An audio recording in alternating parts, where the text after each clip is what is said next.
We haven't had you yet. We only just started, mate. You know what I mean? Where's the hair gone, Ricky? Well, when I did cut it, I put it under the stairs somewhere, but it's probably gone back into the earth somewhere. So, I put it in an envelope. We could have auctioned that. We could have raised some money for it. You could have probably. I did think about what to do with it because I had it in a bag for a number of years. Although I felt like when I cut it, it was an end of an era because obviously I grew my locks whilst I was in prison. So I felt like when I got released from prison and I started playing football, then my life kind of changed. And so when I cut it, I felt like that was another end of an era. So I struggled for years to actually just throw it away. And that's why I kept it under the stairs for so long. But then once I moved, I can't even tell you where it is now. Superb. Well, needless to say, you've turned your life complete circles. We ain't interested in what you went to prison for. That's all in the past. That's in the past. Tonight is all about your career at Birmingham City and, of course, what you're doing now and just having a general chat and a laugh as we go along through the show. And, boy, did we laugh, believe me. Oh, my goodness me. So it's now Pastor Otto, is it? Well, yeah, but you can just call me Ricky, man. You don't have to be formal with me. I know, mate. Look, Ricky. I mean, me and Chris Brown are both ordained ministers. Officially, yeah. I've got my card somewhere as well, yeah. Well, I'm sure Bill Shankly said that football is a religion, isn't it? Oh, definitely. He did. I ain't got a clue what it was. It was some little hut in America, I think. It is, yeah. There are 3 states where I can perform a wedding, apparently. And a funeral. Okay, right. Okay, just on to Saturday's game then. Wow. A good start, bright start. And then that goal. I mean, goodness great. I mean, if in doubt, the biggest rule in football is Paul Hipkiss. Kick it out. Play to the whistle. Kick it out, man. Don't put your arms up when the ball is still in play. What a ridiculous decision to make. Oh, man. Do you know, it's a good job there was no fans there, I think. Yeah, I was thinking back after how many individual errors have actually cost us so far this season. There's quite a few, isn't there? You know, if we can cut that out, we just need to cut it out, stop doing it. And it's just basics, isn't it? Mm. Yeah. Yeah. Do you see any of it, Ricky, at all, the game Saturday? To be honest with you, the last year has been so hectic ministerially because I've dealt with a lot of bereavement. And so I haven't even really had time to kind of sit down and enjoy watching football and just take it all in. It's been horrendous. I mean, myself, I've suffered 5 close people. I had to officiate my own dad's funeral. Okay. You know, my wife's mum passed away, and 2 of my mentors, ministers that when I became a Christian, died. So it's been horrendous for me and my family. But then I've had to deal with the wider church. And I wouldn't be lying if I said to you that I've had to kind of deal with bereavement counselling to at least about 12 different individuals who are suffering loss. So I've got to be honest with you, the last year my head has just been all over the place. I don't even know who's playing for Birmingham again right now. It's just been that manic ministerial-wise because although we cannot come to church, we're able to be online and minister and counsel people. So it's been a bit of a whirlwind for me. So I'm not up to form or up to speed, should I say, with a lot of the results and everything. Yeah, sure, Ricky, sure. We're Birmingham fans behind you, mate. Don't worry. We're all Thank you. Yeah. Thank you. Appreciate that. No, I'll tell you what, this family that we've got that listen to this and watch this show week in and week out, wow, oh my goodness me. We've got a little one for you here. Just need this phone to be switched on a second and I'll be with you.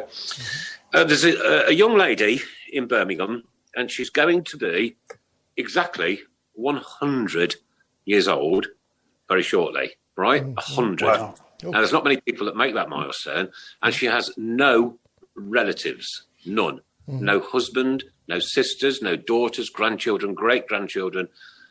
Why? Once this lady has left this mortal coil, her lineage has gone from this earth forever. That is it. Right. Now, we've received a message. I know we've all seen it, right? So it says, "Good afternoon. My name is Stacey, and I work at Heartlands Care Nursing Home. I was wondering whether we could ask for a kind favour." Now, you're all Birmingham City fans, and I did put on the Tilton Talk page the other night that you're going to need a pen and paper tonight. So please grab that now, because I'll give an address out in a second. and I know what you're going to do. I know the response for this is going to be absolutely massive tonight.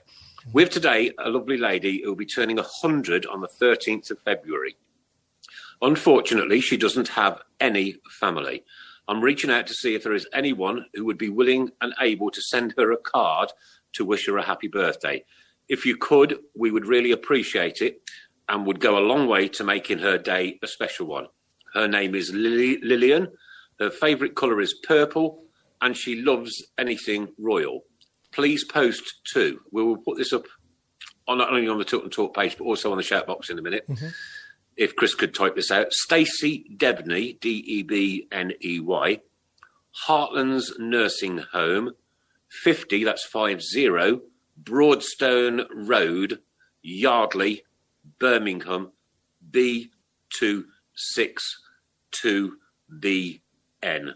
That's Stacey Debney, Heartlands Nursing Home, 50 Broadstone Road, Yardley, Birmingham, B262BN. I've got my card here. It's ready to be written tonight and posted tomorrow. Fantastic. Hey, so let's make this day. Come on, Blues fans. Mm. Mm. And we know full well they'll answer the call, Nick. Oh, mate, you know, I've written to Stacey actually, and said that we're going to put this appeal out tonight, and I just hope that your postman's got really big arms. yeah. That's going to happen. That is going to happen. So everybody, come on, it's a birthday card. This lady's 100. She's got no family, kind of like, you know, very close friends, etc. So let's do what we can do as Birmingham City fans, club together as we always do, and please send this beautiful lady a card. That's it. It's as easy as that. We'll post that again later as well. We'll remind people again later. That's it. Yeah. So, Ricky. Yes, sir. Christmas 1994. I remember you signing for us. You come out on the pitch and you signed that contract in front of us all, didn't you? That's correct, yeah. I think if my memory serves me correctly, that was 17th of December. Okay. Ooh. Don't ask me why I remember it. But, no, that's a lie. I should remember it because for me, it was quite historical. So, yeah, I remember most things about that day. Yeah, it was the 17th of December, 94. You said you had a bad memory. That's a good memory. Yeah. And Anthony Garvey's commented about you tearing us to shreds before then for Southend when you played against us. Yeah, I remember that game very well because I think Barry, he left to come and be manager of Birmingham. I think it was around the Christmas period in 93. Yep. At that stage, you guys were in the second division and we were in the first division and we were doing very well. Yeah, I think at the stage when Barry left, we were third in the first division and doing extremely well. I really believe if Barry did stay and the momentum that we had, I think we could have really done something ridiculous at Southend. But he left. And I think it wasn't too long. You guys came back to play us. I think it was it Boxing Day or something like that in December. Yeah, and you know there was so much enthusiasm about the game. I mean, that game needed no introduction. Just the fact that Barry Fry was coming back with his Birmingham side. Yeah, you know that's all it needed. I think everyone in Southend was just rooting for us to just win, just so that we can kind of. Send Barry back up to the Midlands with his tail between his legs. And so I remember it was a good game, a great game. And we just kind of we just flew on the wings of the fans and all the enthusiasm. And I think we won 4-2. Yeah. And then eventually you made your debut for us, didn't you, against Cambridge, which was... yes. in your own words, Ricky. Do you know what? There's moments in your life where I think when you do something or something happens, you just know it's going to be one of those moments that you're going to remember for the rest of your life. And if you forget, people will always remind you. And that was one of those moments, coming in as Birmingham's record signing at the time. It was huge for me and my family, that's for sure, because, I'd only been out of prison less than 4 years. So to do what I'd done in football in such a short space of time was monumental for me. And then coming to a big club like Birmingham, and for all that money, you kind of want to get off to a good start. And it did, if I remember rightly. I remember scoring. Yeah. And so, you know, the perfect start. I think there was 22,000 there at the time. And, you know, that's the best way any player would want to start, you know, get a goal, play well. And that was it. And everything was going very well until, I think it was second half. I don't think there was much left in the game. I think there must have only been about maybe 10, 15 minutes max of the game left. But I remember the corner was coming in, and I normally am kind of just off the near post, 6-yard box-ish. And I was, you know, I can jump quite high, so that's where I normally position myself. And I just remember the ball coming in, and I just tried to head it, and it just skidded off my head. And all I remember in slow motion, everything just went silent. And I looked, and I was like, no, you know, because I've never scored an own goal before, never. 9 times out of 10, I'm heading that ball out. Yeah. But it just skidded off my forehead, and I just remember the stadium went, and I just remember going, no. And that was it. And I just remember, all I can remember after the game is like walking into the changing room, and because you don't really know the players that well, yes, I knew the management and a couple of players I knew well, but it's a new changing room. I'm in a new city. You know, all I want to do now is just go home. But I can't go home because I'm in the Midlands. So I went back to my hotel, and even when I walked into the foyer, the people around the desk stood still, and they didn't know what to do, because it's like, you know, everyone's heard that the record signing has scored a goal in both ends. and now in the hotel, they don't know what to do. They don't know how to respond. So when I walked in the door and I walked in the foyer, everyone just kind of froze. They didn't know what to do. I just walked there to just give them my keys, man. And they gave me my keys, and I just went upstairs and I stayed there for the rest of the night. I was the loneliest person that night, because honestly, it's not the start you want. You have to remember, it's on the news. I just locked myself away, man, and just tried to kind of just dust myself back on Monday morning. But I think if I remember rightly, I did redeem myself the next game away at Cardiff. Yes. Yeah. Well, you redeemed yourself. Many great memories and great moments. And as a fan going in them times, it was just great times, you know, great squad we had. Yeah. And that season that we went up from obviously what is now League One to the Championship was just fantastic, you know. Amazing. And obviously we had the auto windscreen shield as well, and it was just great times. The support as well. I mean, to be fair, when I considered, or when it became apparent that, you know what, I'm going to come up to Birmingham, those were the very reasons why I really came up, because although we were in the first division and you guys was in the second, it was clear in my mind that you guys were going to get promoted.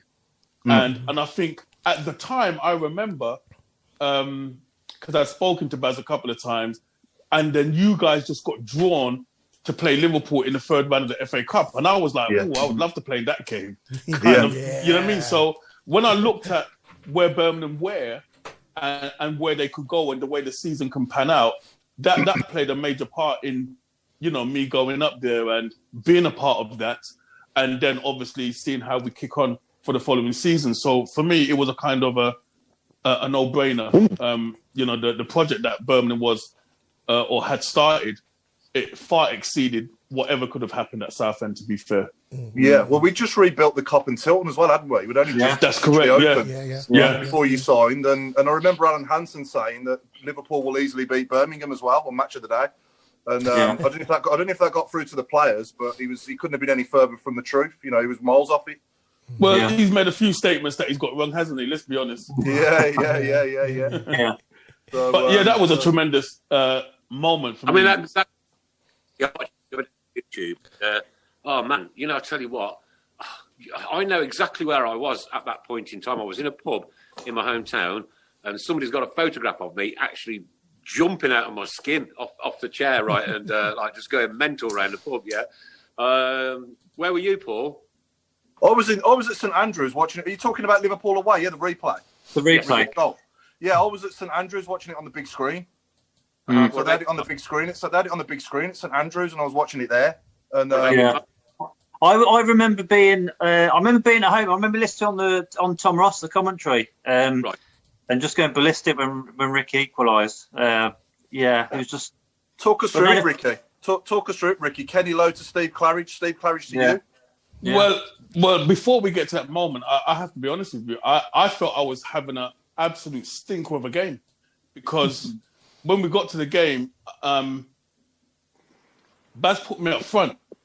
And I'm sure I'll get to talk about this later, but I felt that my relationship with the fans started off on the wrong footing anyway, because I think when Barry went to Karen Brady and the Gold Brothers and that to get me, he said I was a striker to them.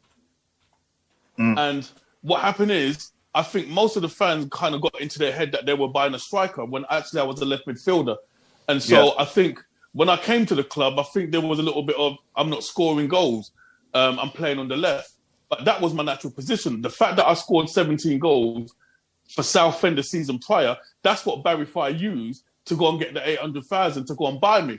So I think I started off on the wrong footing with the fans, but we'll get back to that. But that's what happened at the Liverpool game. The Liverpool game, he put me as a striker. And for the whole of that first half, Razor Ruddock was just coming through me, man. Ooh, Every time I touched One of the favourite people of all time. Man. Every time I touched the ball, I mean, the first tackle, I didn't even know where the floor or the sky was, man. You know, I just remember just landing with a big thud, and that kind of just, you know, perplexed me a little bit, because every time I got the ball, he would just bang on me. And playing up front and playing on the wing is two completely different roles. You know, on the wing, I'm used to getting the ball and I can see the big picture and go for it. A lot of the times, as a striker, you're playing with your back towards the goal. You've got to hold it up to try and bring someone into play. Just it's too much. And he was getting me on my first touch. And so at half time, I come in and Barry had a go at me. Well, I just went ballistic on him. I mean, I was saying things to him that didn't even involve football. I was just giving it to him. Do you know what I mean? Because by that stage, I was just angry. I was vexed. Do you know what I mean? This is a big platform. Do you know what I mean? We drew with them. So this is a replay. So, you know, we fancied ourselves and I just wasn't playing well. So after the argument at half time, Barry put me on the wing. And then I started to get into the game more. And so by the time the goal come, as you said, I remember, I think it, you know, if I remember, was it Phil Babb? He went to whack the ball up, but it was a bit of a shank. And it come down and I think I won the ball. You can't actually see it, but I think it was a great touch by myself personally. It was a great touch where it went to Lowe. You can't actually see the touch, but I know I touched it. We believe you. We believe you. And then it went to Lowe, and then I remember Lowe was able to get the ball to Claridge. So someone kind of clattered Lowe, but just before he got clattered, he got the ball to Claridge. And then as Claridge got the ball, he got clattered. But I remember I was behind Claridge, but he knew I was there. And I didn't want to say, Claridge, give it to me, because Rob Jones would have known I was there. He didn't actually know I was there. So I knew Claridge knew I was there. And just before he got clattered, he got the ball to me. But I knew I had a split second because McManaman was coming down on me. So I knew, literally, I had one touch outside of the boot, all in one go. And I knew the moment I hit it, I was off. Because you just know. You strike a ball enough times. And I knew as I touched it, bang, outside of the boot, I was off because David James wasn't ready for that. And, you know, even to this day, that's 15 seconds. If I didn't have the video, and I've watched it 100,000 times, but I still can't tell you what I was feeling. It was just man stuff. And I remember running down towards Barry, and Barry's like, yeah! And I'm calling him, you fat this, you fat that. I told you, you fat this. You should have put me, you fat this. I was just, you know. But we got back in after, and I think the good thing with Barry is you can have a goal and it's forgotten. But after scoring that goal, I think I had to now try to bring myself down because it's such a, you know, scoring at Anfield. I grew up in the 70s and Liverpool was the team. You know, you see the Anfield sign. So I'm still playing football as a professional footballer, but I'm still going to these grounds as a fan. And, you know, when you're going to Anfield as a fan and you're looking at, you know, that was a ground, that was like the Holy Grail. So to play there, you know, and I think at the time, I think they were getting crowds of 48,000. I was a fan. And to score, I had to stop thinking of all the Liverpool friends I've got back home and concentrate on the game. So Now that I've scored, I had to try and bring myself down, but I couldn't get out of my head. I'm just flipping scored at Anfield, Trent. And it wasn't a tapping. I mean, it was a pearl. I bet Barry couldn't believe it either. Honestly, I couldn't get my head around it. And then before you know it, I had another chance. If I'd have just swung my right foot, I think I would have scored. But no, honestly, it was monumental. And again, another moment in my career at Birmingham that I knew would probably live with me forever. And it has. It's proven to be so. I'm never tired of coming into contact with Birmingham fans. And that's one of those moments. It's like they remember where they were. Yeah. For me to bring that kind of joy and remembrance to somebody, you know, I couldn't ask for more. No. Go on, Nick. The other night, I've got to put that Ricky Otto goal on. yes. Loved it. Anyway, we've got a couple more announcements, guys, if you wouldn't mind me just doing these. Okay. One from Craig Courtney this week. We've been informed that a big Blue Nose and stand-up comic Fat Theo has been suffering with COVID-19 and has been in and out of ICU, but has now been moved back to the ward. Theo's breathing is getting better, so things are looking good. We at the Tilton Talk Show would like to wish Theo well and would like to get as many messages as possible to him. Messages here, and we will make sure they reach him. Get well soon, Theo. Right, and if you could find me the other one, then I'll do that one at the same time. Now, unfortunately, my computer's hung again. I keep asking for this new iPad, Chris, but it don't come. You know, I mean, she's had hot bucket, she's had, gobstoppers. Well, she needs training up. Nick. Just an iPad, that's all I want, just an iPad. Exactly. And the other one, which was a lovely message, which I saw over the weekend. It's always great to hear from listeners regarding the support Tilton Talk Show brings. Following Monday's show, we received the following. You four lads are so down to earth, no big egos, and mix really well together. Just great listening to you talk about the Blues every week. Great show last night, as always. I live in Poole, Dorset, and until the last 2 or 3 years, came up for loads of games and all the London Southern games. Hard to get away tickets now. As rightly they go away to away season ticket regulars. I'm pushing 70 now, but young at heart. So the drive up and back a day and petrol got a bit much, really. I watched non-league down here, mostly Weymouth, Dorchester, and I still love going to a game. Yeah, as I said, your show is great for me to look forward to, especially in this crazy time. And the effort you all put in is brilliant. And as Nick said last night, 10 years commitment, real commitment. So Chris, Nick, Mark, and Paul...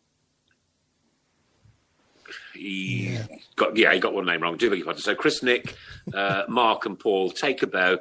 You Blues legends, you're 100%. Keep right on to you all. Thanks for the kind words there from Joe Donohoe. Thank you very much, Joe. That's really brilliant. That's lovely. Yeah, Joe. I know we've done this all through. We've kept going, Ricky, all through COVID, even though there were no games on. And we couldn't not do this, you know what I mean? Because we are a link. We're a link pin to keep all our supporters to keep chatting. Whether that's about game stuff, fun stuff, this, that, and the other, the odd joke here and there. And the guest list has been absolutely superb. We've got to praise and say thank you to Craig Courtney so very much for all the hard work. He was, to be honest, as well. And there are others as well that do so much to help the show. And Nigel Mann put a little while ago after that appeal that I put for Lillian's birthday, lots of people said they're sending cards. Nick, I put this out on LinkedIn, 15,000 views. Wow. That's brilliant. That's fantastic. That's amazing. We've had some of your ex-teammates on, Ricky. We've had Benno on. We've had Mark Ward. We've had Daishy as well. Gosh, man, those are some names, isn't it? Yeah. You put me under pressure for this first 11. You might have to change a few now, Ricky. My goodness. And signed by Otto after the final assembly. My mum to wash the shirt a week later. Keep right on for New Zealand. That's excellent. All across the world. We have this from all over the world, including Warrington. That's amazing. And Warrington, There's quite a few questions that have come up on the shout box. Apologies, I have missed a couple. Stephen Gill wants to know, what's Ricky's best goal and favourite gaffer? We probably know the answers, Ricky, but Well, my favourite gaffer, it definitely ain't Trevor Francis, that's for sure. Oh, Yeah. Oh, come on, spill the beans, spill the beans, spill the beans. No, it's nothing in it. No. You know, I think with some managers, you get them with some, and you just don't get them with others. But I think with Trevor Francis, I think at the time he just wasn't as honest about what he was doing, and I don't like dishonest. Well, not dishonest. Yeah. He just wasn't as upfront. Yeah, that's the word, upfront. Right. You know, but that's about it. I knew about Trevor Francis. He likes yes men. All right. Okay. We're all saying yes. Kevin Tomlinson wants to know who's the best player he played with at the Blues. The best player You played with. That's a big question, but I think considering I'm the kind of a person I like flair, I like trickery, I like players that can get the fans off their seat. And for me, there were no one better than Jose Dominguez at that, man. Oh yeah, quality. He was ridiculous. Do you know what I mean? I mean, he done things that we just used to stand up there and just laugh and giggle, man. Just, for me, I would put him, do you know what I mean, as a natural, skillful person that when he got the ball, you could actually hear the fans just, you know what I mean, their temperature just rose, man, and fans were already on their feet. And so I like those kind of players. So yeah, I'd have to say Jose. Yeah. I was a bit gutted when he missed out on Wembley, to be honest. It was a shame. Didn't he have international duty or something, under 21s Portugal or something? I don't know, man. I can't even remember that far. Remember he missed. He didn't play the final. Wow. He missed out. Yeah. But then again, that might be to my fortune, because maybe he would have played instead of me. Who knows? With Barry Fry, anything can happen on the day, man. So maybe that's to my advantage. But you've just raised my attention. I didn't even realise that. Gosh, he didn't play, did he? No, he missed it. I knew it would have had to have been something, obviously, to do with football and not getting there, because obviously, being contracted to your club, you can't just not play unless there was some kind of loophole. So, that sounds about right, to be fair. Ricky, can you remember much about... Sorry, go on. I don't know whether you're aware that there's been a gypsy curse placed on St Andrews for many, many years. Now, Barry tried to get rid of it by being told to go and have a wee on all of the 4 court posts, and that didn't work. And then we had another vicar in, and that didn't work. Now, Linda Magnus, question from Ricky: as you're a minister, can you please come and bless the ground at St Andrews and get rid of this gypsy? Last week just tried, it didn't work. But you won't have to go into the 4 corners and urinate. I won't have to go and urinate in the 4 corners. No. It's fair about the 4 corner one, Ricky. I have heard, because I remember when Barry done an interview, and apparently someone did bring that to his attention, that, there is this gypsy curse. I also heard something like, isn't the ground supposed to be on some old cemetery or something like that? I'm not sure. As well, I've heard that as well. But needless to say, whatever Baz did, if he did do something, I don't think it worked. Maybe just for that one season. Well, no. Yeah. Mate, just try, please. So, Ricky, going back to Wembley, can you remember much about Barry's team talk prior to the game and your assist for Tatey's header? And obviously the infamous T-shirt as well, the fantastic T-shirt that he had on. I think, you see, Barry's team talks, it wasn't like... Barry he was a kind of a manager where he believed in you. Yeah. I bought you because you're good. Yeah. So go out there and play. Using choice words. So his team talks wasn't like a very tactical type team talk. It was literally like, you know what? If you do your job well and you do what I brought you here to play, you'll win. Just go out there and make sure you just do the right stuff quickly, early doors, and go and win. So the team talk, it wasn't really that deep. I think Steenie used to do more of the team talk. But again, I think when I look at like Barry, Edwin, David Howells, their team talk was really just based around, we brought you here because you're good, do your jobs right, and we'll win.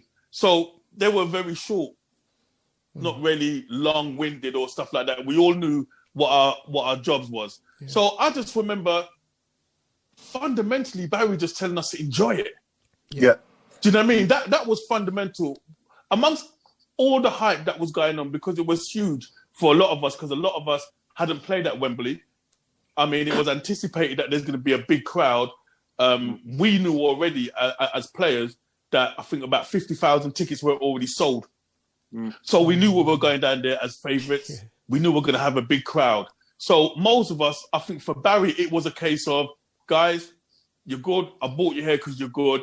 If you perform the way you've been performing this season, well, wipe Carlisle to the floor. So just go out there, do the right things right, enjoy the occasion. It's a big occasion. Because I think what he really wanted to do is deflect away from the expectation that we were expected to win. Yeah. And so fundamentally, I just remember him just saying, go out there and enjoy it. And again, I think he named the team. We knew we were playing from, was it the night before? I think the night before. Because I remember going to the game knowing that I'm playing. So that's always good. Because when you're knowing you're playing, you can just get your head right from the night before. But yeah, fundamentally, it was just him just saying, listen, man, enjoy the occasion. If you do what you do well, I rate you guys as players, you'll win. But I think we have to remember what was fundamental is, for us, it was winning the league, getting out of Division 2 and getting into Division 1. And we had Brentford on the Wednesday. Yeah. And that was the game that everyone was looking forward to. But again, that was the game that Barry Fry was trying to say, well, let's not think about Wednesday for now. Yeah. You know, let's just enjoy this occasion, win or lose. We'll enjoy it, but the real game is on Wednesday. So, yeah, I think Barry was just more about enjoy the game, enjoy the occasion. It's at Wembley. Is it safe to say it was more inspirational rather than a tactician? Yeah, well, you see, Barry Fry, he's a fan, isn't it? He's a fan. He's a kind of a, you know, I've played with some managers like Peter Taylor. He was very technical in his training, in his method. Barry Fry was very much, listen, man, you know what I mean? I brought you here because you can play, so go and play and express yourself. So I think it was more like that. It was more inspirational with a good little kick up the backside, you know, that kind of inspiration. But again, I think it was an occasion that everyone wanted to enjoy, even for Barry again, because I think for Barry, managing a big side and the potential that we can, you know, do the double and have that kind of celebration and just kind of you know, just make the fans enjoy it as well. I think Barry Fry, he didn't want to get too technical. He just thought, you know what, guys, if you go out there and express yourself, you'll win this game. So let's go and enjoy it. And then look forward to Wednesday. It must have been a fun time, though. It must have been a fun time to be at Blues.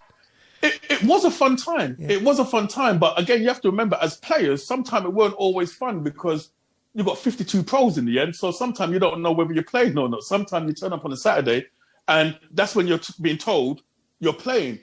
And the reason why I say that is because many of us, we were coming from other clubs where we were playing often. So in terms of preparation, you can prepare properly throughout the week. Don't get me wrong. I'm not saying that we're at nightclubbing during the week. That's not it, because we weren't doing that. But there is still something mental in your makeup where when you know you're playing often, you know, you're training, you're eating right, you're living right, because your mind's on Saturday. But I think when Baz come to Birmingham, big club, big budget, it seemed like every time we lost a game, Barry thought the only solution was to buy another player. Well, in the end, you know, we had 52 pros on the book. 52 pros on the book. Now, all of a sudden, you can't really kind of take it for granted that you're going to go and play on Saturday. You just don't know. And that does something to your makeup. It does something to your psyche. So you're kind of still iffing and butting, humming and hawing. Am I playing on Saturday? I think that's when they extended the car park at the Sedgemere, wasn't it? They've done something, definitely. You know, but I think that brought a lot of unrest with players. And then again, you know, I'm the kind of a player. Once I'm playing, I can build on momentum. If I make a mistake, you know, you kind of need the manager to know and believe that, you know, you can rectify mistakes. I had that luxury at Orient and Southend. I didn't have that luxury as often at Birmingham. And Ricky, you liked your music back then as well, didn't you? I remember at the Sedgemere when I was about 15, 16, and you turned up to training. and I think you had like a bass bin in your boot or something, and your tunes were blasting. Yeah, well, you know what? I think it was an amazing time for many of us because the 90s, it was a crazy era. But when I say crazy, not in crazy out of order, but there was so many things that was popping in the 90s. Do you know what I mean? Yeah. And I think we all was part of that whole kind of craze of just kind of going for it. The 90s was a serious decade for a lot of us, young, growing up, with fulfilling our dreams, playing football. And so we kind of were just enjoying that moment. And so, yeah, for me, music has always been a big part of my life. Yeah, me too. And when I bought the car, the bass bin was already in the car. And so the guy said to me, do I want the bass? I said, well, keep the bass bin. Why take the bass bin out? If it's already there, why take it out? So, you know, I felt like it was supposed to be. So, yeah, but we all used to love music, going into training, music in the changing rooms, music, away games on the court. That was just, brilliant. You know, at that time, the camaraderie within the camp. Yeah. I can't live without music either. No. Yeah. I'd rather listen to music than watch telly sometimes, to be honest. Yeah, me too. Absolutely. Apparently, you had a green BMW, did you, Ricky? Did you have a green BMW? Yes, green BMW convertible. M40 TTO. Oh. Yeah. I don't know what that is, but it sounds good.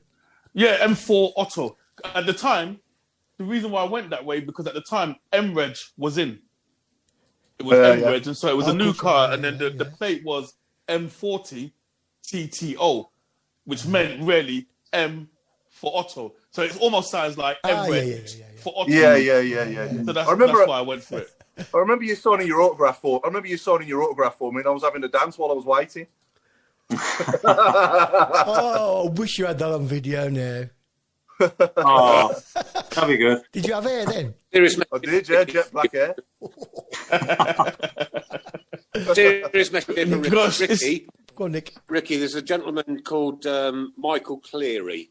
Yeah. Remember his name for later. And he said, ask Ricky if he'll say a prayer for a great friend of mine who passed away suddenly last Friday. That's Michael Cleary. Michael, we're all with you. We're all one family here, mate. And I'm sure, Ricky, you'll do the business for him shortly. Absolutely, no doubt. Consider it done. Thank you. Yeah, fantastic. Yeah. Liverpool have signed Ben Davies from Preston. Oh, right, okay.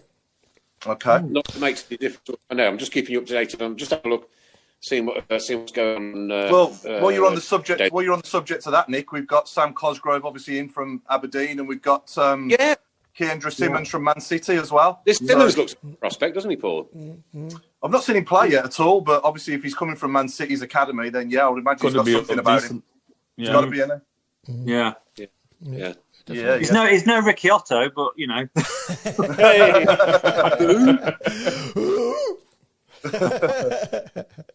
Right, ladies and gents, boys and girls, I told you to have. We're going to have a little bit of fun tonight. We're going to have a little bit of fun, and what we're going to do each week is bring you a truth. That truth is something that happened to either Mr. Hipkiss, myself, Mr. Mann, or Mr. Adams. And the question is, and Paul, unfortunately, my computer's just saying, cannot play your video, blah, blah, blah. So, Paul, could you keep your eye on the answers and just do a tick chart over the next literally 4 minutes? That's it, 4 minutes, yeah? Yeah. Who, four of us, once played the role of Puff the Magic Dragon's tail? Which one of the four of us once played the role of Puff the Magic Dragon's tail? 4 minutes, starting from now. Off you go. Okay. Off you go. And let's do who tallies up to get the winner. Okay. So which one out of the four of us played the role of Puff the Magic Dragon's tail? There you go. While we're doing that, Ricky, I want you to talk us through your assist in the Auto Windscreens final, obviously, for Tate's header. Oh, yeah. That was amazing. I remember, I think it was the Wednesday or the Thursday, I'd done an interview. I think it was for the Evening Mail. And the reporter at the time asked me, what would be, if you could write the script yourself, how would you want to see the game go? I said, well, obviously scoring. Do you know what I mean? Yeah. Because, again, growing up, Wembley was the hallowed turf. And I wanted to win at Wembley because the great players that have played at that stadium and gone up those 39 steps, I wanted to go up those steps as a winner. So I remember saying to him, obviously I would love to score, but I said, I tell you what, if I don't score, I will settle for being being involved in the goal. I'll settle for that all day long. And that's what happened. I mean, you all remember it, man. It was a bit of a long-winded game. It wasn't the best game, to be fair. It wasn't the best game. I think it only really got exciting when we got into the next goal wins. Yeah. Because that's when it really got exciting. I just remember, like, every time they got the ball and they was going forward, my heart was near my backside because I was thinking, don't score, because it was like winning goal. But it kind of took us back to when we used to play football at school. Yeah. Wembley, you know what I mean? The winning, the next goal wins. Yeah. So I remember just, piling under pressure. And I remember Wardy. Wardy got the ball. And by then, everyone's legs are getting heavy. But I was a kind of a player, like, I was quite fit. So in those kind of, extra time, I still had a lot of energy. And I knew that the player I was playing against, he was tiring. So I just remember Wardy getting the ball out wide. And I just remember saying to myself, I've got to do something different because I've been trying to get outside of this player all game, but I wasn't successful. And I just remember jinking, like if I'm going to go into the outside, but then quickly just flicking the ball on the inside and just crossing the ball with my right foot. And I wasn't always the confident with my right foot. But I just went for it. I just whipped in that ball with my right foot. And all I remember, again, it just come off Tatey's head, and then it was a slow motion moment. I remember it come off his head, and then I can just see that gap. The keeper's in the middle of the goal, the gap's there, and the ball just kept going there. And it was a slow moment. And it was going there, and I was like all the other fans. And then when the ball hit the net, honestly, I remember it was just slow motion. The whole stadium was bouncing. And I just remember running as fast as I can because it just dawns on you, we've won. Wembley? Yeah, and I remember Barry Fry, Steenie, all of them coming out the dugout. Yeah. And it was like slow motion, but the stadium was shaking. It was shaking. Yeah. And then I just stopped and just clapped. Goosebumps, yeah. Honestly, it just stopped because, remember, in the end, we took 55,000. Mm-hmm. So there was 76,000 in the stadium, and honestly, the noise. Yeah. I mean, the noise when that ball went in. I mean, everyone just went in their own separate ways. I just remember running back to the halfway line. I don't know why. I just needed space to run. And I just ran as fast as I could until I collapsed. And it was an amazing feeling because the relief. More than anything else, it was just the relief. Because the game wasn't a really exciting game. It wasn't the best game. No. But, I mean, all of that is forgotten amongst the noise of knowing that you've won. Because, I mean, for us as players, I remember the conversation in the changing room was like, you know what, that was a horrendous game. But at least we're making our fans go back up the motorway happy. Oh, yeah. That was the general consensus that a lot of us were saying. Because we knew it was a poor game. Well, you know what I mean? Yeah. In 90 minutes and then the extra, it was a poor game. But that's what we were saying, at least they can, because once you've won, you don't really forget the dynamics of the game. But we just didn't want to make sure that 55,000 fans came down to Wembley. We was the favourites. The expectation was us to win and then lose. Because I think that would have had, or it could have impacted on Wednesday. But as it stood, being able to provide Tatey with that goal, it kind of immortalizes me, doesn't it? Because that's for Tatey. Right. Yeah. I mean, that was Tatey's moment. Yeah. I mean, he is. I've never seen a more crazier fan for a football club like Tatey. Yeah. He is completely bonkers. I was thinking right with t-shirt off. Huh? Oh, and do you know that noise? Do you know that noise at the end? Nick, your internet's playing up, Nick. You keep cutting out. Yeah, mine is a bit too. I think our internet's been absolutely awful here this week, so apologies for that. Ricky, you back with us? Yeah, no, I was on about yours. Do you remember that boys at the end at Wembley when you take goal went in? Yep. Most of it came out of my God, mate. Believe me. Ricky, Tatey's actually listening. He's just said, ask him about me and him driving down to Wembley on the Thursday evening with him building a, shall we say, a herbal cigarette whilst balancing the steering wheel with his knees. We can cut this bit out, Ricky. Well, you know, that was one of my many gifts, isn't it? You know what I mean? Trust Tatey to remember that, man. I think I would have been a bit more dignified and said to Tatey, I remember when me and Tatey was in the rave in Birmingham off our nuts. Come on. That's what I remember. Because if you go out with Tatey, trust me, you're going on an all-nighter, right? He ain't making you go home, man. Yeah, there's been a couple of times when, you know, me and Tatey's the last person dancing in the club, man, because Tatey knows how to party. I give him that, man. Rave on. Yeah, he can't dance to save his life, but he's got lungs, he's got wings, he can last the time. But again, things that we shouldn't have been doing. But I think, in saying that, there's a lot of things I think football didn't know how to tackle. A lot of us, we're just street kids, man. Yeah. You know, we're coming from the street, and so, you know, football wasn't as strict as it is now.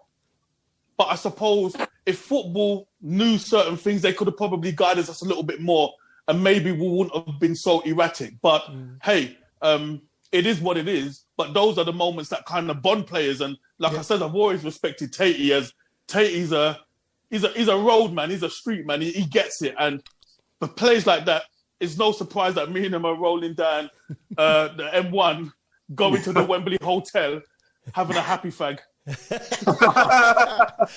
He's on in a few weeks as well, Ricky. He's coming on in a few weeks. Yeah. I can't wait. I just can't wait. Also, it's going to be a good one. And also a very big, tall blues player is coming on in a couple of weeks. There's a good clue in it. Yeah, that's a good one. Yeah. But I want to say though, seeing as Tatey's listening, that like again for me, I think everyone at the club was so thrilled that it was Tatey that got the goal, because honestly, if there was, I mean, for Tatey, he just wanted to win. We all knew that he was blues bonkers, man. But for him to get that goal, but you know, everyone was pleased for him, and so I'm glad that he's been immortalized in Birmingham's history in that way forever. Yeah. Do you know what I mean? And I'm just a side piece, because he can't head that goal without the person delivering it. So you know, I'm just jumping on the back of his immortalization. But no, I was thrilled that he scored that goal. I didn't know about the T-shirt though. He kept that from me and from other players. I didn't know that he had that T-shirt under him, but sod's law, isn't it? It's a story, for him to score and to have that T-shirt. Everybody had a T-shirt in a box. They had a box with T-shirts on the halfway line, and everybody took an extra T-shirt out and put it on. And the only one that was left, he said he didn't fabricate that himself. The only one that was left was that one with that round circle on it with a bulldog on it. And he put it on, and apparently he got hauled to Golds and Sullivan's office on the Monday after the game. Tatey was cacking himself, thinking that he was going to get like a proper doing for it. They asked him to sit down. He was cacking himself, and he said, "Right, you know why you're here, don't you, that T-shirt?" And Tatey went, "Yeah." He says, "I'm going to market them in the club shop." True story, Chris Brown. True story, Chris Brown. Listen, I mean, if you look at the Gold Brothers, they are entrepreneurial at the highest, isn't they? So I think there would have been a lot of blues fans that would have bought that T-shirt. Oh yeah, definitely. Yeah. Of course. But again, it just endeared Tatey to his club, because trust me, incredible. Birmingham's his club, man, and so I'm so pleased for him that he's got that platform. He deserved it. He was a good player. He was a good player. I was going to say, what? He hasn't got the T-shirt anymore either. No, he hasn't. I know, but I'm just sitting there thinking to myself, gosh, I don't even know who my next 11 is because now Tatey's in there. I've just picked him up. I'm going to try and put him in somewhere, ain't I? I'm under pressure here. I'm going to sack myself. Is it fair to say that he was your favourite teammate at Blues? Do you know what? And I'll be honest with you, there was lots of clicks with us. I mean, there wasn't any one click. We all just got on. Yeah. But I think with Tatey, we were into the same music, the same vibe. So there was a few of us. There was Tatey, there was Louis Donowa, do you know what I mean? Kevin Francis, like the same type of music.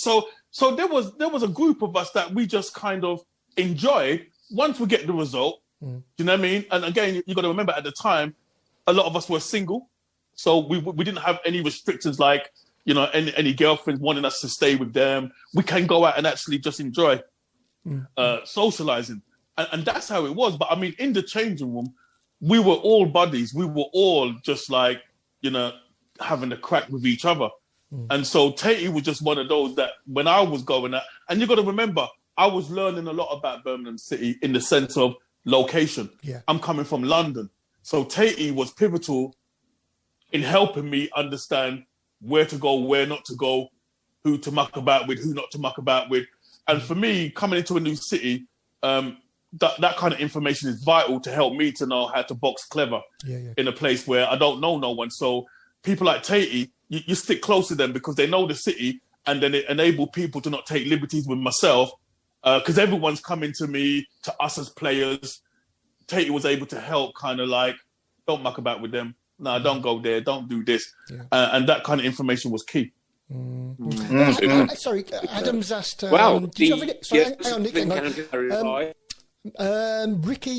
did you have any pre-match rituals or superstitions, like, you know, like putting your left boot on first, etc., etc.? Just have a spliff.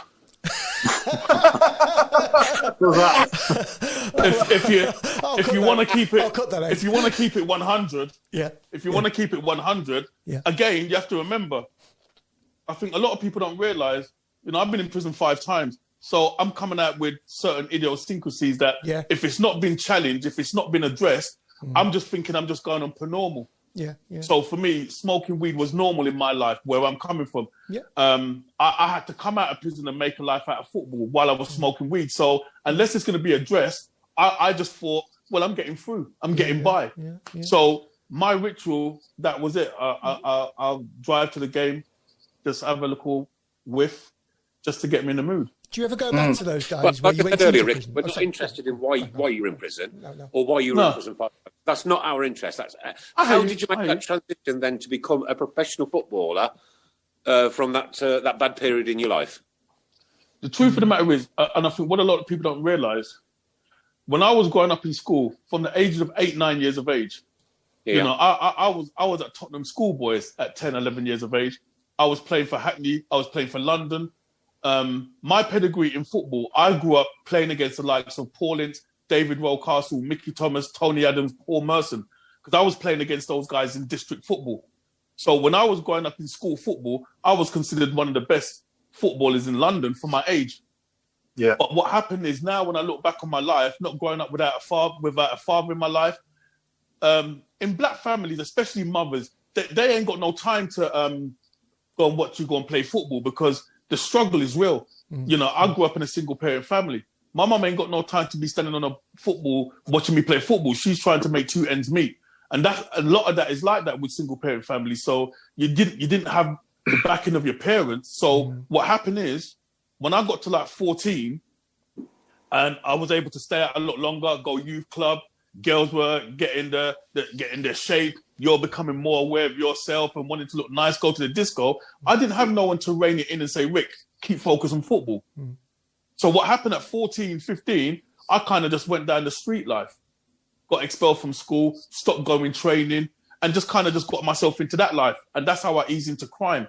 So after 5 prison sentences, I think what was the key for me, the 4 times that I was incarcerated, that was in youth custody.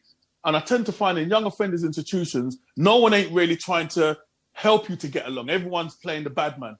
Yeah. But my last sentence, what I got 4 years for, I served that in adult prison. And while I was in adult prison, I got a good kick up the backside in a nice kind of way. Because while I was in prison, I used to play football for the prison officers as well as the prison team. But when I'd done this in Big Man prison, two guys come to me after and they said, mate, what are you doing in there? What are you doing in there? And I thought to myself, what do you mean? Because at first they said I was taking liberties with them. And I said, what do you mean I'm taking liberties with you? Who are you? I don't even know you. But they were saying, bruv, you're taking liberties with us. And they were using choice words. And I couldn't understand why they were annoyed at me. Because I don't know you. And they would say, listen, what we saw you do in the gym the other day, bruv, what are you doing in there? You're throwing your life away. They hadn't seen that level of talent in prison.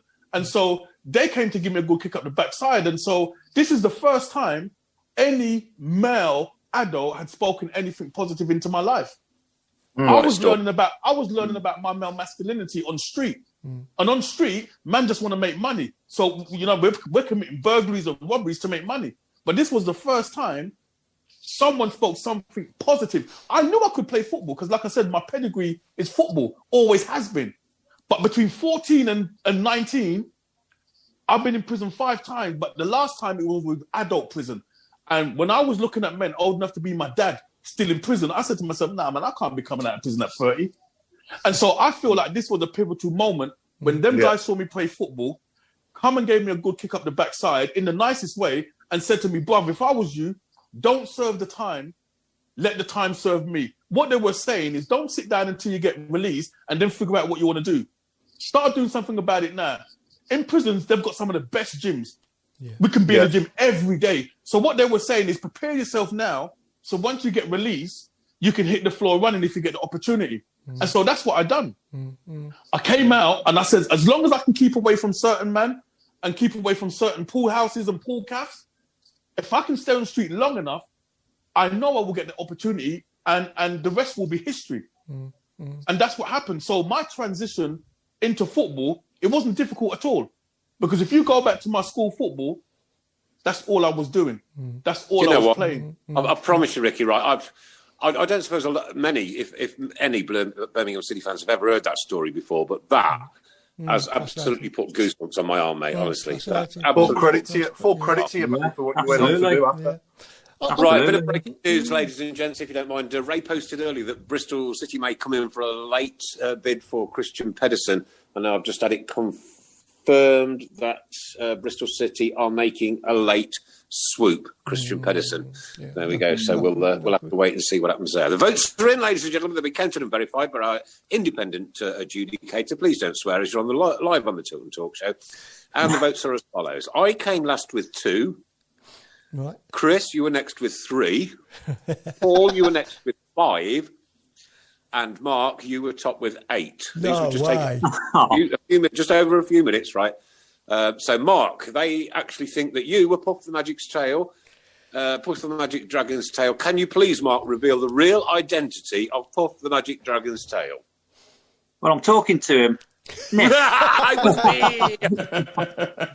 It was Nick. It wasn't me. And I was about 7 at infant school.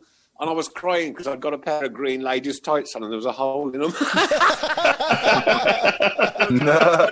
In front of me, and then somebody else played the part of the head. So, yes, I, ladies and gentlemen, was Puff the Magic's Puff the Magic. And he lived by the sea.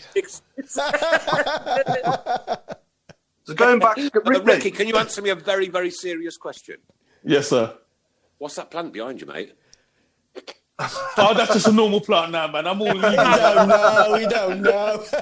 Yeah, I'm all legal now. That's a normal house plant now. Yeah. Tatey just said that he's listening. He says, "Tell him I love the geezer, and I'm so glad that he's doing well." There's from Tatey. Oh, bless you, man. Bless you. Ricky, I'm fascinated. I know you've talked about your transition into football, but I'm quite fascinated about your transition into Christianity and the faith and that. Like, what was that? How did that moment happen? Was it another kick up the bum?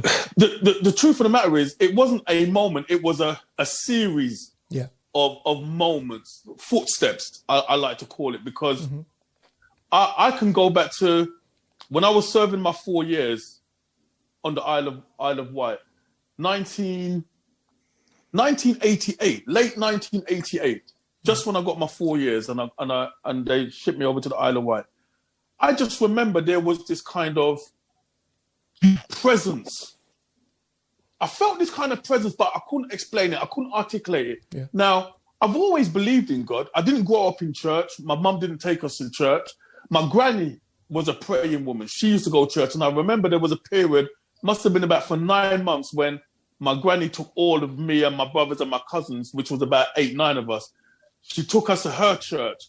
But that only lasted about 6 months. You know, we had to persuade her to go to church. At the time, they used to, you know, the fruit polos. So we used to say, well, come to church if you buy us the fruit polos.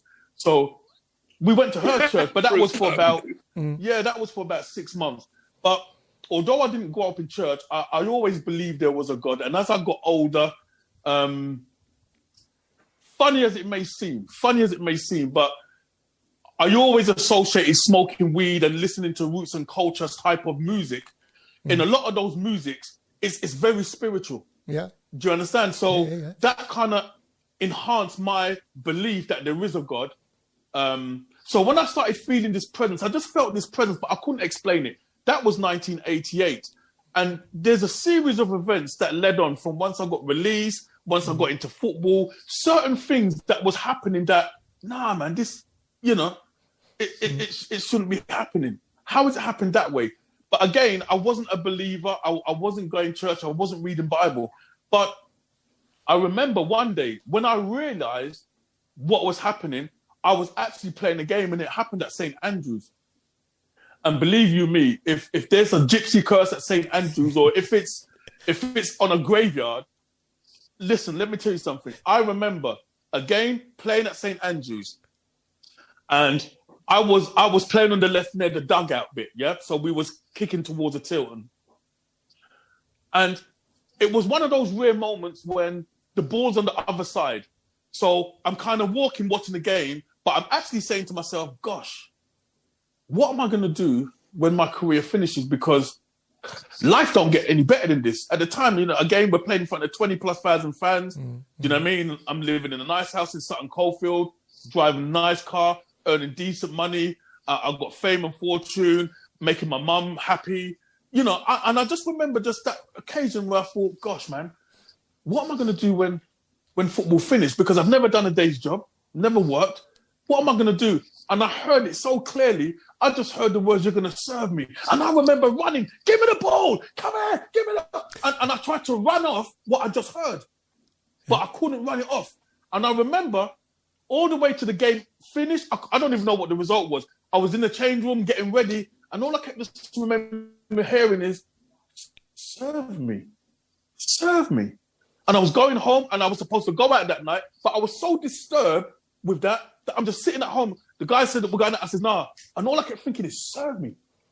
And I understood what it was, because while I was doing that, I was going all the way back over the events, past events, where I could feel this presence, but I can't understand it. I can't articulate it.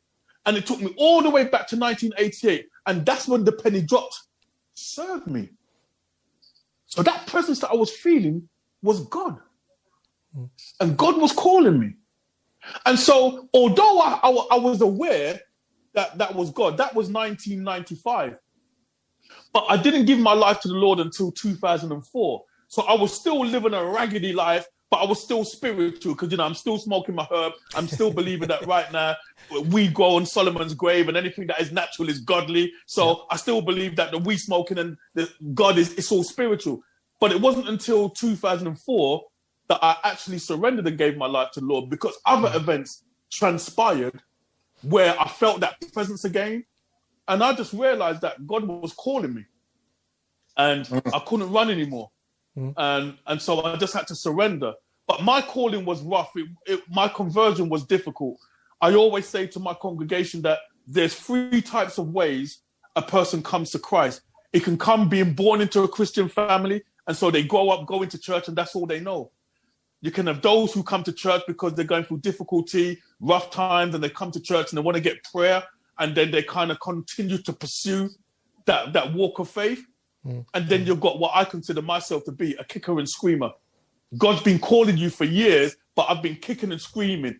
refusing to come. Why? Because for me, in my mind, I understood that Christianity means there will be some things I have to stop doing. And I wasn't prepared to stop doing what I wanted to do. I was enjoying my life. I was playing football. I'm earning money. I've got fame. I've got fortune. Why do I need to go to church? I'm blessed. Look at my life. But I was running. And so my conversion was rough because I lost everything. Really? I lost everything. I lost money that I invested in business. I lost family. I got my house repossessed. I lost everything. When I actually gave my life to the Lord, I was on my face. I had to go to my brother and live with my brother. So when I gave my life to the Lord, I was angry. While I was going to church, I was angry because I couldn't understand how comes I've lost everything. How have I gone from £1 million player to jumping on a bus? I was asking God some serious questions because my conversion was rough. But that's because I was hard-headed. And as it transpired, as I continued to pursue my walk of faith and grow, then it all started to make sense. And I realized that, you know what? For me, I thank God that he allowed me to play football. He allowed me to do all what I wanted to do because today I can sit here and say, my cup is full. I don't need to run out there and try and have any new thrills. I've had it all. I've experienced it all. Now my life is about trying to encourage others to understand what spirituality is all about and to understand what a life lived with Jesus Christ is. So for me, it was a slow burner from 1988. That when I heard God's voice say I'm going to serve him, that happened another 2 more times when I heard that voice. So I realized from 95, God was calling me, but I was still kicking and screaming until 2004 when I just had to surrender. Adam says, Ricky, it's no surprise you became a pastor. Sorry? From Steve Portman. Steve Portman's one of our lovely chaps. He's one of the members of the Birmingham City Disabled Supporters Group. And he says, you know how great Ricky is, ... Even the missus is enjoying the show and she hates football for some reason. Oh, you disappoint. Wow, you are making massive people out there tonight, Ricky. You really are. Thank you. And also, thank you. And also, sorry, Adam's just said, no surprise you became a pastor because when you speak, you are inspirational. There you go. That's absolutely right. Thank you. I love it. I love it. Yeah. Jason Hughes is asking Ricky, what is that picture behind you? Is it a football-related picture? And is it you celebrating the goal at Anfield, I'm thinking? Anfield, man. Looks when you scored at Anfield, Yeah. Thought it would be. Yeah, that one. Super. Yeah. Let's have a look. Let's have a look at this. Goosebumps. Just thinking about it. Yeah. Oh yes. Look at that. Nice, isn't it? Yeah. That is fantastic. Yeah. Ricky, Ricky, what are the mementos you got from your career? Have you kept your shirts, your medals? You know, have you still got them? I've got. Well, the auto windscreen. That was a rubbish medal, by the way. What's it? It's like a stand-up thing, poor, man. It was a big trophy as well, mate. I got better medals when I was playing under-9s, under-10s football for my Saturday and Sunday team. Honestly, I couldn't believe it. When we got up to the stairs, when we all climbed the Wembley stairs, and we got to our trophies, I mean, you want to see us, we was looking at this and thinking, what the is this? Honestly, it was horrendous. A darts competition local pub, wasn't it? Yeah, it was just wooden. It was just wooden with some silver. Yeah. I mean, we got into the change room and just flagged it down. It was rubbish. And so I haven't got that, but what I have got is it still there? Careful. Although it's off. Careful what you put out, Ricky. It's off the chain. But I still got the division, the championship medal. Yeah. It's come off the thingy there, but it's still there. Keep it. Yeah, brilliant. We better get on. Ricky, we better do a favour. Go on. Yeah. Now, Paul, we've asked you a question about the photograph behind you. Paul's asked you a question, right? Would you do us a monster of a favour? Would you have that copied for us, printed, and would you sign it, send it to Chris, and we were watching it as part of our charities that we're doing so much work for this year, which is PTSD, Birmingham Homeless Support Team, Paul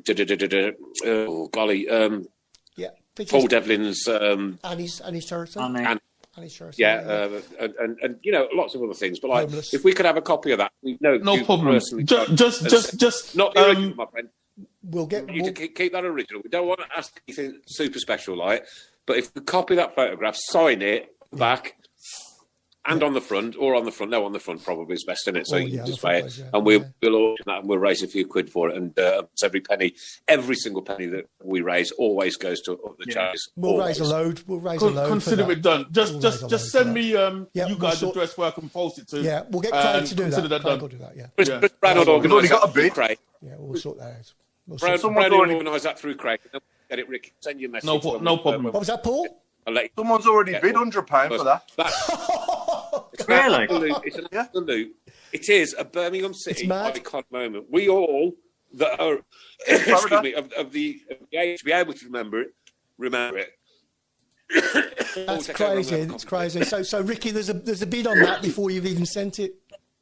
Well, I'm gonna look into my archives because I know years ago I had a stream of different photos, and I may have one more original copy. I'm gonna look. If I have, then I'll send that original one as well, because I think the photographer at the time, he must have gave me about 4 or 5 of those same pictures. So let me go and look and see if I've got one. If I've got one of them, then I'll send that one and don't get it printed. But I will send it all the same and sign it. Amazing. We better get onto your team, Ricky. We better get onto your team, mate. We've got loads to do yet. Yeah, get onto the team. Just remind us how much that bid is. This photograph, Ricky. Listen to this. Well, it's which one? The one that he's just sent. He's just said, it's £100 already. £100 Tim Faraday's bid £100 already. £100, yeah. Wow, it's crazy. That's amazing. It's crazy. That's amazing. That's how much of an iconic moment it was for fans, mate. Honestly. Yeah. Right then, Paul. Right, ladies and gentlemen, Ricky. We're in the last 15 minutes, and do you know what we're going to do tonight? We're going to talk about nothing, because this man has been an inspiration for every single one of us. Normally, in the last 15 minutes, we have one hell of a good look, Ricky. We haven't got time. You're talking tonight inspired me, certainly. I know it has the rest of the team, and I know it has many people out there. So we're going to just going to continue this conversation, because this has been off. Nick, we're going to quickly go to Ricky's team, if that's okay. So you're 1 to 11, Ricky. So my 1 to 11. Quick. The players that you played with for us. Be careful, Ricky. Be careful.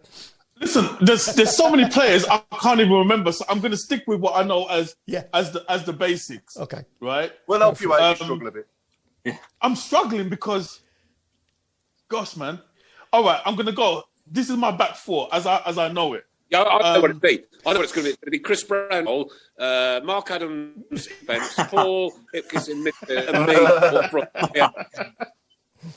I wish. Go for it. All right. I'm going to go for John O on the left back. I'm going to go for Michael Johnson on the left back. Oh, he'll be happy with that. Yeah, we'll be tough. Right. My centre backs. Well, I mean, I had the privilege of playing a couple of times and driving him to the train station most afternoons. Steve Bruce, you got to put in a doubles captain. You can't not. And this is where my struggle is right now, because you guys just reminded me. Well, I didn't need to remind him, but there's Liam Daish, who's going to have this other little centre back. I'm struggling with Liam Daish and Dave Barnett. Because here's my argument. They're both aggressive. Yeah. They're both aggressive, but I feel like Dave Barnett might just get in because he's got the pace. I think if there's the only thing that kind of Liam Daish lacked was the pace. I feel like Steve Bruce could do what Liam Daish does, so therefore I will put Dave Barnett, because Dave Barnett will be able to kind of, his recovery might better. So I'm going to go with Bruce and Barnett at centre-back. And this was a tricky one, but it just came to me late, and I had to remember, because he was always a rock-steady, calm influence, but a great servant to Birmingham City. Frainie at right back. Definitely. John Frain, yeah? Great player. Yeah. And in goal? Who's in goal? Benno, obviously, innit? I don't even remember playing with Benno at Birmingham. I only remember Benno. How strong was that weed? Who was it? Like Frain. John Frain was more of a left back, you know. He was more of a left back. It was more Gary Paul right back them days. I know. Well, I was wrestling with Gary Paul, and then I thought to myself, I'm sure Frainie played at right back. All right, well, I can put Frainie on the left because Jono's quite versatile. He can go on the right. But that'll do. They're in my team. All right, so in the middle of the park, in the middle of the park, I mean, I love this guy. I love guys who are fearless. Yeah. And I got to put Wardy in there. Oh yeah, what a player. Got to put Wardy in there because he was a pit bull, man, and he can ping a pass. So Wardy will get in there, and oh my goodness, I've got to do it. I've got to make it look good because I've been bigging up my boy all evening. So I've got to put Tatey in the middle of the park. Tatey's got in the middle of the park. You succumbed. Yeah. You couldn't knock. I'll put Tatey in the middle of the park. So Tatey, you're in. But you need to be scoring. He's not going to put you in. Tatey, you're in, but you need to come off that wacky backy. Right? And on the left... sorry. Off the press, Craig Courtney. Ladies and gentlemen, off the press, Tatey will join us on the 8th of March. Whoa. And then big Kevin Francis on 29th. Woo. Yeah. On the Excellent. Left. And on the left, I'm going for Jose Dominguez. Oh, yeah. Jose's got to be in there. And then I struggled now because I couldn't remember enough.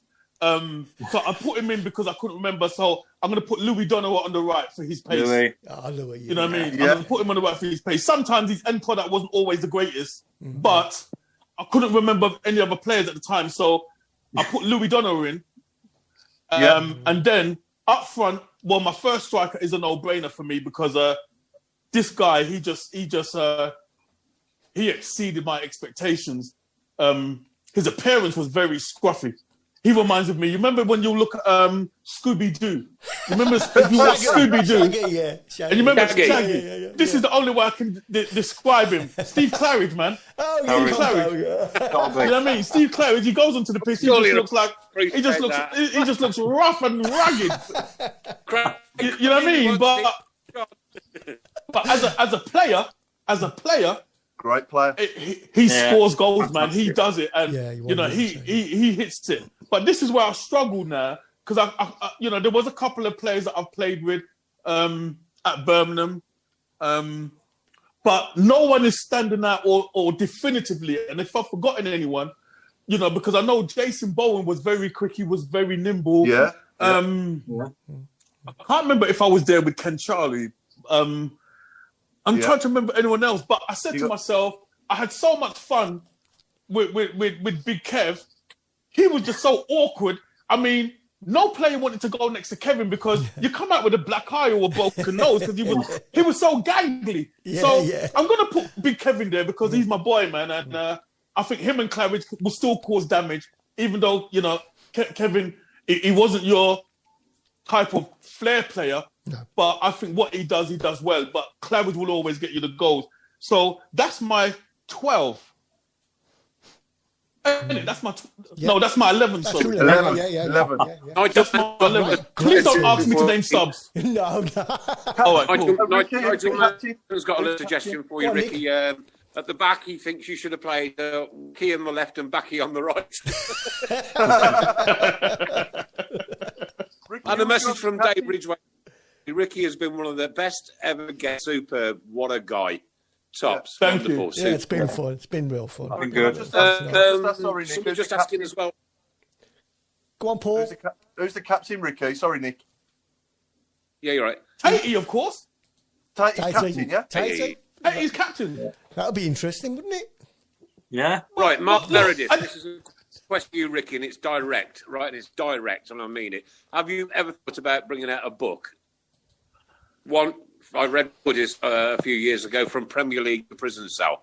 Would love to read your journey. Wow. Oh, that'd be a good book, Ricky. I am in the process of writing my book, but it's just about managing my time because that's something I've got to work on. I remember a couple of years ago, honestly, I was just sitting there thinking about it and call it divine, whatever you want. But, I think I heard it straight from heaven that God told me to name my book From Prison Pitch to the Pulpit. And that's going to be the name of the book. Great name. Yeah. Wow. Prison Steve Pitch Portman, to the Pulpit. Again from our Disabled Supporters Club, who's was listening earlier, but she doesn't like football. Mrs. Portman hasn't got a clue about 1 to 11, but she's still chuckling in the background. That is superb. And somebody else, Ricky, said, I think it was Linda Magna. Was it Linda? Yes, Linda Magna was Otto and Tatey on together, please. Ooh, Otto and Tatey on together. Could you imagine? Otto and Tatey show. That'd be a great show. Chris wrote absolutely superb tonight. Thanks, Ricky. There's just so many lovely messages coming in about you, my man. Wow. Yeah. I can't believe it. It's nearly 8:55 already. You know what? This flying by, isn't it? Look, I've still got goosebumps on my arm. Look at that. And I'm not joking. And I've had them on all night long. There's only ever Birmingham City Football Club that does that to me. Ever. if somebody scratches me back. We did have a couple of other things to talk about tonight. I've still got goosebumps on my arms, man. I've been like this all night. Literally on the edge of my... Well, not even on the seat. I'm on the floor. But literally on the edge of my chair, if you know what I mean. This has been just an absolute inspirational hour and a half. I was thinking today, oh, God, what are we going to talk about tonight? Okay, the Liverpool goal. But you know what, man? This has flowed like a river. Like a down a mountain. I'll tell you what we haven't. Sorry, Nick. I'll tell you what we haven't mentioned, Nick. The Ipswich goal. The opening day of season, yeah. And I think Tatey scored in that game as well. Tatey scored in that game, yeah. He scored the first goal because we was 1-0 down, weren't we? We losing half time. Yeah. Well, look. Think about it. Now that you've brought it to my memory, it was Wardy that passed that ball to me, wasn't it? And then I touched it first time and scored. Yeah. So I was, you see the triangle, Wardy, Tatey, Otto. Yeah. Wardy and Tatey's in my first 11. Yeah, well done. Yeah. You see the connection. I think I might make a manager after all. Yeah. But I mean that game. Do you know why that game was so? I think pivotal for me because I think I mentioned it earlier. I think. When I came to Birmingham, when I first signed, Barry built me up to be a striker. So I think most of the fans expected me to come in as a striker. And when I weren't getting the goals, I felt there was a little bit of a confusion as, what have we actually bought here kind of thing. And I think it got hidden a lot under the momentum that Birmingham had anyway. The expectation to win Division 2, the trip to Wembley. So it got kind of masked that little bit of what have we actually bought here? Do you know what I mean? But I think it took until near the end of that season when we done the double that I think fans starting to cotton on that actually he's not actually a striker. And then this is just my opinion. I felt that people's view of me started to change because at the end of the day, when you're coming to a club, big money, people want you to hit the floor running. And because I wasn't scoring goals and I wasn't even playing at the striker, I think a lot of fans was like, what have we actually bought here? Do you know what I mean? What's going on, man? I don't want you crossing balls. I want you scoring goals. And I felt that kind of tension. And, I blame Barry for that because he just wanted to get the money to get me to the club. Yeah. So he was going to say whatever he was going to say to the chairman. But when you're doing that, you've got to remember what it looks like to the fans. The fans think they're getting a striker when you've got a midfielder. So when we got to the Ipswich game, that was at the beginning of the season. I think by then, opinions were starting to change a little bit and people were starting to just take on board what type of player I was. And so when we played that game, that goal, I was doing things like that at Southend and Orient. Do you know what I mean? Yeah. Because again, I felt like I'm starting to feel a connection with the fans. I think they're starting to understand me. And so when I got that goal, that was another explosive moment for me because that's what I really wanted to show the fans what I'm capable of doing. Yeah. Do you know what I mean? In my rightful position. And I felt like once I felt I was getting the fans on my side, I'm able to play the football and not worry if I make a mistake that fans are thinking, oh, come on, man. I think they started to understand my game and goals like that. I wanted to continue. Yeah. But again, remember, that season, Barry got caught up in, we just had a stupid, ridiculously sized squad and I couldn't build up enough momentum. But for me, that goal kind of, I think, made the Birmingham City fans think, I can see why. I can see why Barry bought that kind of money. So for me, that was a little bit of a restoration or redemption kind of feeling for me towards having that kind of relationship with the fans. Ricky. 2 minutes to go. John Smith says, guess Ricky, honest, authentic and entertaining. Nigel Mann wants From Prison to Pastor by Ricky Fagotto. Absolutely brilliant and honest stories from Ricky. An inspiration to all, especially at these times. No, this might be an annoying request, but Otto, inspirational. I am studying theology and want to do some form of ministry. I feel God is calling me to Brum. I was wondering if it were possible for me to get in touch with Ricky, talk and pray about it. Totally understand absolutely. If not possible. Stuart Hind. No. Wow. Michael Woods, what a brilliant show. Ace guest tonight, Ricky Otto, inspirational, honest, general, good guy. Well done, Ricky. Fantastic show. This is they're just on and on. Wow. You know what? I'm put away by this one, gents. I really applaud you. It's been absolutely amazing. It really has, and thanks for giving up your time, and thanks for the memories. No, it's been a privilege. The memories, they'll always be there. It's been a pleasure. Yeah, can you see that? Yeah. Mate, I've had goosebumps on my arm for an hour and a half. I haven't, and it won't go away, and I don't think it'll go away all night because this has been just over the top, man. Bright in a good way, but proper. Wow. No, listen, it's been a privilege being there, man. Honestly, it's been a privilege being there. Thank you. Bless you. And, if you will have me, then we'll do it again. Always. You know what? I think our lot out there would have you every week. But I promise you. I think we need a part 2, don't we? We could go on all night. Ricky part 2. Yeah. Ricky, please don't forget Michael Cleary, who's asked for prayer for a great who passed away suddenly last Friday. That's Michael Cleary. I'm sure you'll remember him in your prayers later. Yeah, I will do, definitely. If you want to get into the gentleman that's asked about ministry and one thing and another, let him get to Craig. We'll do that. We'll through Craig Courtney. Craig, if you could all accept, that would be absolutely superb. Yeah. I don't want to. I never stutter. There you go. I've been a DJ all my life. I don't stutter. I stuttered because I do not want to end this show. I don't want to end it. No, I don't either. I need to go to the toilet. We've got one more questions. We've got probably 1,000,001 more comments. And this was the show. I honestly, I'm going to really have to tell you. I sat down this afternoon and thought, well, what else are we going to talk about apart from Ipswich and that goal? And it is just gone. Wow, I'm blown away, Chris. I'm really very inspirational show tonight. Yeah. Very, thank you, sir. Thank you. Hey, yes, sir. When COVID is over, we, as Birmingham City fans and as a Tilton Talk, want to come to your church to you morning, or one afternoon, or one evening. Yeah, do a show. We will make that. Yeah. We will come to your church. We will say our prayers with you and. Please remember, again, in your prayers tonight, everybody, Ricky, Pastor Ricky, 4 times in prison? 5. 4. Was it 4 or 5 times in prison?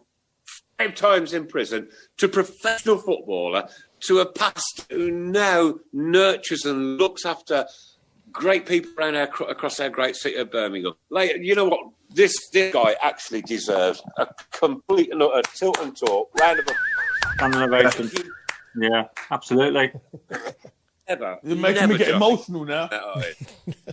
It's been a pleasure watching you over the years, but it's been an even bigger pleasure to get to actually talk to you, Ricky. It has, yeah. It has. You know the thing about it is, and I'll be honest with you, it's because I've been speaking on the platforms of my old clubs, Orient and Southend. For a number of years, I've kind of just kept myself to myself.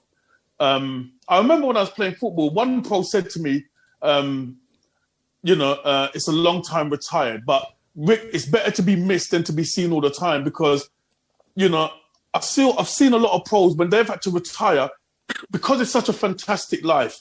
They've never been able to let go. And so you see pros coming back to game after games. It's almost like they want to relive that history. And I always promise myself that whenever that time comes and it's over, it will stay over. I wouldn't want to see myself just trying to relive memories in public. Mm-hmm. But I say that to say I've kept myself away from football for a number of years because I had to transition back into normality and everything else what was going on. But I've said to myself over the last year, the football has been such a huge part of my life that I've not really connected with any platforms from fans or anything. So it's only been over maybe the last 6 to 7 months, last year, I'd say, where I've kind of like been contacted and to have these shows, because I've literally just parked the bus on my football career. So honestly, when I'm telling you, for me,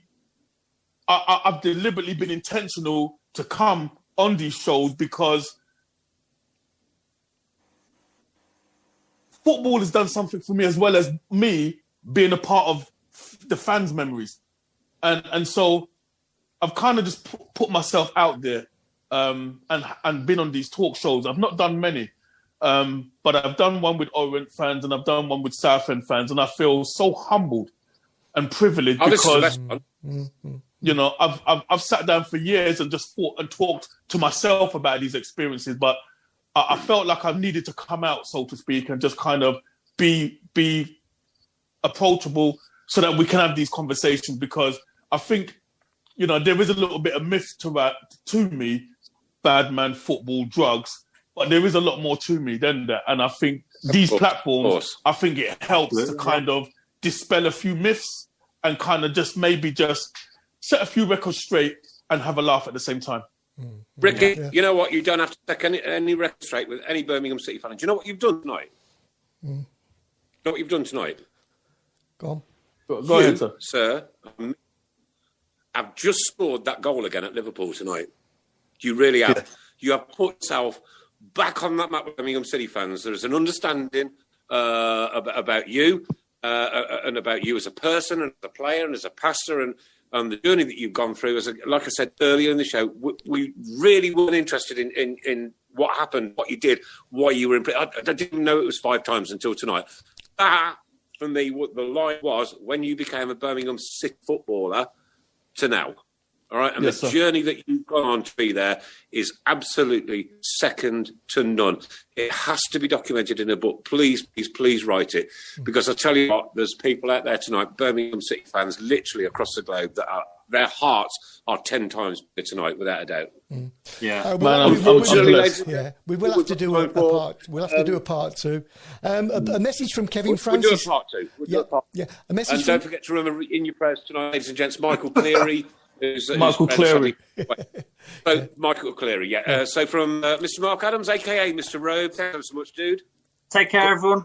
Have a good week. Chris. Go on, Chris. Paul Hipkins. What a night. What a show. Paul Hipkins. Wow. Brilliant. Good night. All. I think Chris wants to say something. I just want to say, just before I go, a message from Kevin Francis. He says, I love him like a fat kid loves chips. Good night. Brilliant.